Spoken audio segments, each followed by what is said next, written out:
Daan Nolen, and today we're going to look at the MX50.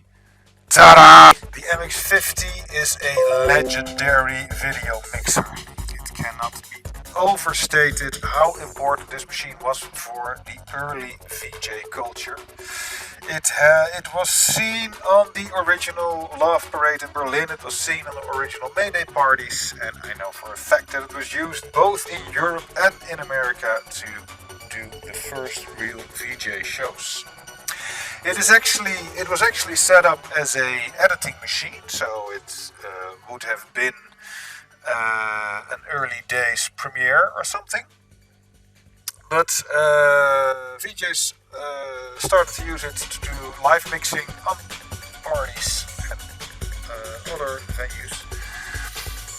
Because it lent itself very good for that. But the original purpose of the machine was to have 2 or 3 VHS recorders and have 2 recorders and then have scene 1 fade into scene through.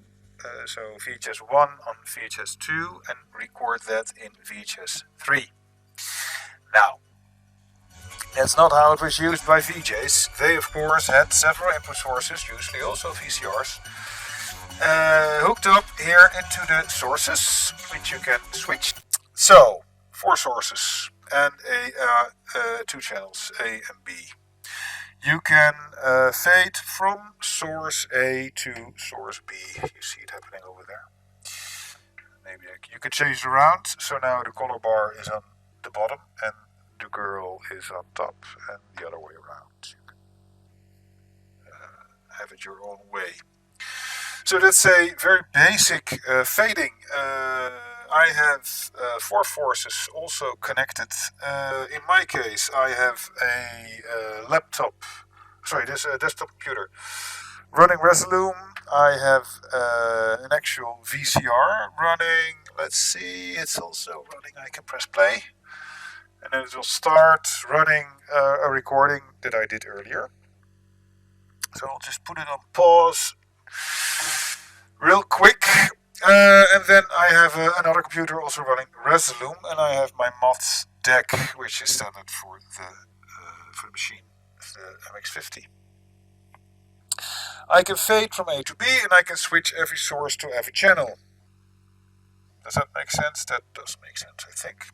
There is a automatic fading. I should have to switch off the mods the other way around. A, B, A, B.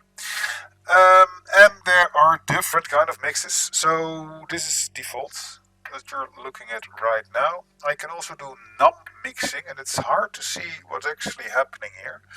But it's a way to keep the colors in the center, if you will, as bright as possible.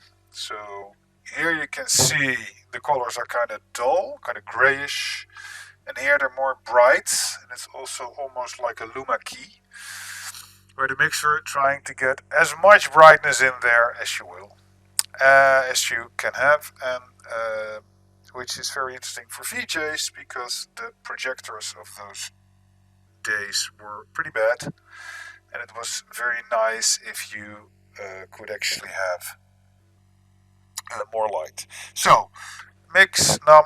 I'm going to switch the scene here. So you have the big screen is now the output, and the smaller screen is now the mixer. So on my first channel I have actually VCR running, but that VCR is looped into itself, so I can have these great feedback effects. This is better for putting feedback. So let me put a luma key here, some more grayish, and then I can have these great feedbacky effects, if you like. There you go. So what's happening here is that the output channel of the entire mixer is looped into channel to input 1, to source 1.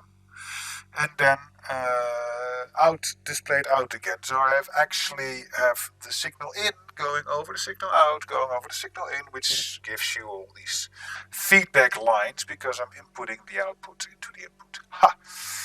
That sounds funny. Anyway, so we can do that, and we'll get to that in a bit. This is like the basic effect, the first real VJing effect. Everybody was doing this, and we even have software that is recreating this effect. But this is the real thing. This is feedback as it was in the MX50.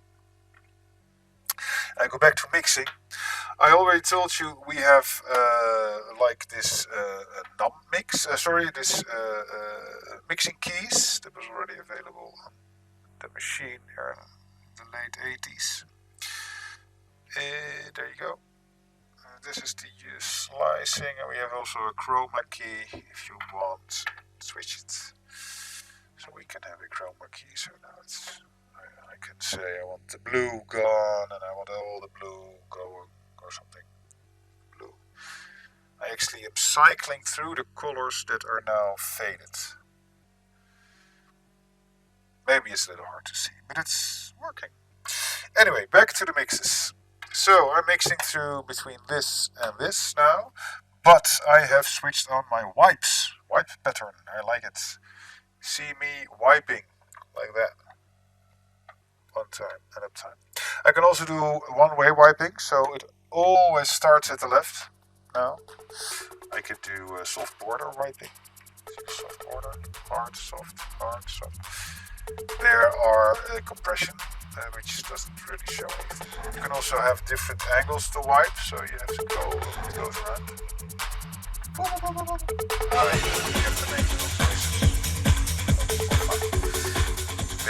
This is triangle wipe that you then can combine with blind, so you have this complex triangle package, if you like. Go, something like that. I don't know. There's this running wipe, and there is this wipe that I don't really have the words to explain to you about. And finally, there's this wipe, which looks like a box, but it's actually kind of a aspect fader. See, you can have it in the middle, and you have the vertical and diagonal. It's like we control the vertical and the horizontal, something like that. I don't know. So those are the wipe effects. We'll have another channel, so we're now mixing between these two. Okay, so these are the wipes. Then there is this little colorizer. It's now over the A channel, and I have to put it like that. You see, I can actually grade my output visual if I like. So let's say this is bluish, and I want this to be bluish as well. I can do it like this. Bluish. It's kind of subtle, actually. There is chroma, and then there is, you see, it's going to monocolor even. So you can actually join it. Green. So you can actually do a kind of color grading effect. It's not that strong, but it works. And for those days, it was really something special. So then we come to this little bank here. This would be the digital effects stage. Digital effects, I don't know, what's block? Digital effect block, let's do that. So let's switch it on for the A channel. Oh, I'm doing the auto fade. For the A channel, so I have a digital effect on A. And the funny thing is, if I put on these effects and I go to B, you see, the lights are actually switching. So it remembers you. That's one of the nicest thing about this. Whatever you do, it all has little lights, so you see exactly what effects are available and set or not set. So it's all happening in one glance. So what are these digital effects then? I have a negative, can go negative, and I have a mosaic, I don't know. It's a monochrome, and it's a painterly effect, like that, and it has a still effect. There's a stroboscope effect that you can actually tweak a bit. There's multis. There's multi, a lot of multis there. 16 is the max. Yeah, there you go. You can also tweak the timing of that. There's trails, and you can actually move the trails around a bit with this little joystick over here. I don't know why you want to do that, but it works. So that's basically it. You can combine all the effects, and you can even say, okay, I want the effects on one channel and I don't want them on the other channel. So the B has now these effects, but the A has nothing. So you have this little fade going on. And you can also use that with the feedback, and then you get stuff like this. Very interesting, I think. So this would be feedbacked up on top of each itself. There you go. And then there is this little downstream key, and it's just like this one. This is a little extra fader, if you like.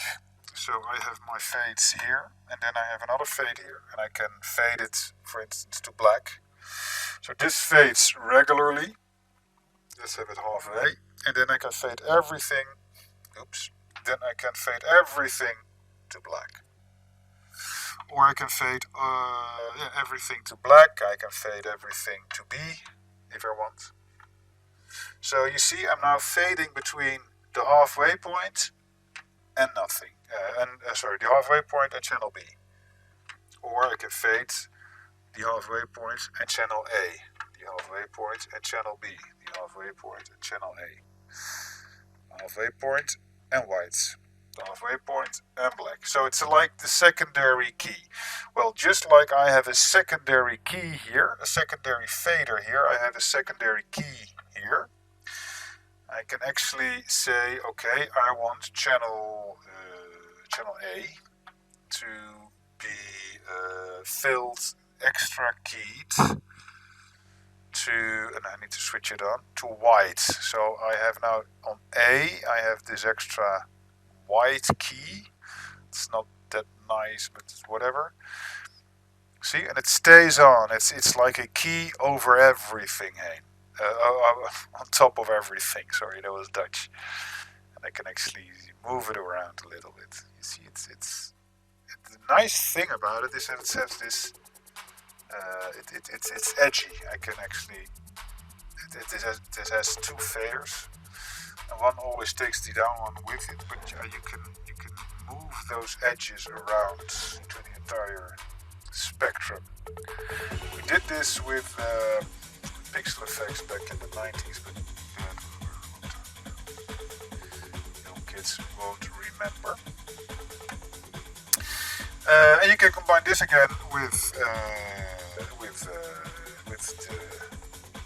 the feedback, of course.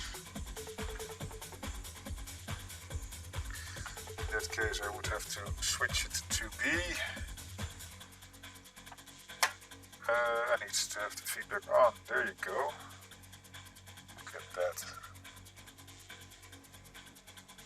Something like that. So there's a lot of interesting stuff you can do with it. So that basically wraps it up. There's another little matte chooser here on top. Into the color, you can even choose a gradient. And that basically wraps it up. As I'm not doing the audio mix right now, because I haven't hooked that up. And this is something you only be using when you're actually editing. So we don't. It has some info about the auto take and the framing time. You see, it comes up here.